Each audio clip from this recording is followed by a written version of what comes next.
The Lord be with you. A reading from the Holy Gospel according to Luke. Jesus returned to Galilee in the power of the Spirit, and news of him spread throughout the whole region. He taught in their synagogues and was praised by all. He came to Nazareth, where he had grown up, and went, according to his custom, into the synagogue on the Sabbath day. He stood up to read and was handed a scroll of the prophet Isaiah. He unrolled the scroll and found the passage where it is written, "The Spirit of the Lord is upon me, because he has anointed me to bring glad tidings to the poor. He has sent me to proclaim liberty to captives and recovery of sight to the blind, to let the oppressed go free, and to proclaim a year acceptable for the Lord." Rolling up the scroll, he handed it back to the attendant and sat down.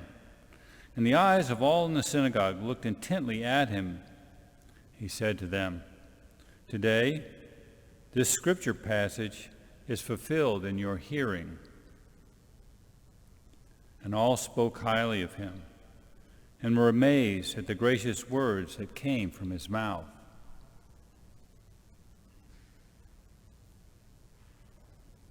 The Gospel of the Lord.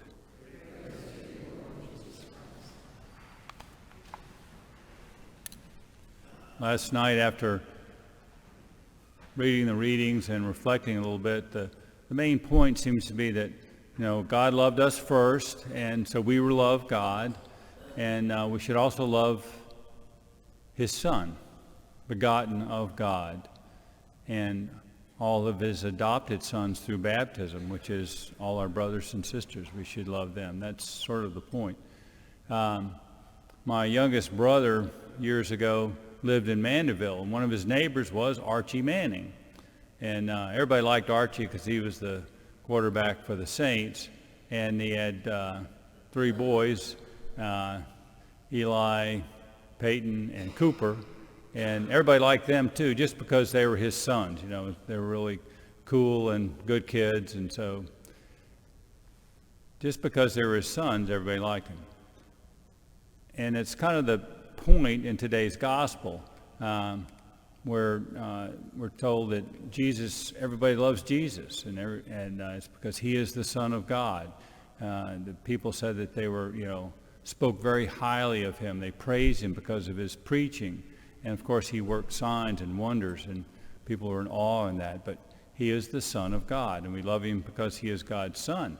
He's begotten by God. Now, when I do a baptism, I have to train. First, there's like a little hour of training for the parents and godparents.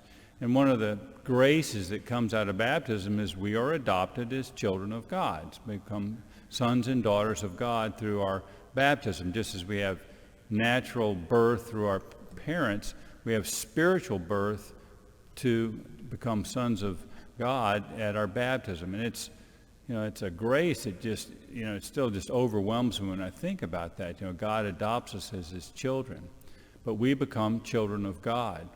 And the reason that's important is looking at that first reading from John. And John says, we need to love those that are begotten by God, those that are born or that are children of God. And we love Jesus because he is a child of God. We should also love all those that are adopted by God through baptism, is what John is saying there. And so then he gives us a test, if you're curious, are you really a child of God? How do you know? Well, certainly through baptism. But what John says in his letter there is that we can know that we're a child of God because we love the Father. And we also want to do the Father's will. And what is the Father's will? That we love our neighbor. And so there's an incredible privilege, incredible grace we have through baptism to be children of God, but it also comes with a responsibility. And that responsibility is to basically love our neighbor, all those others that are children of God through baptism.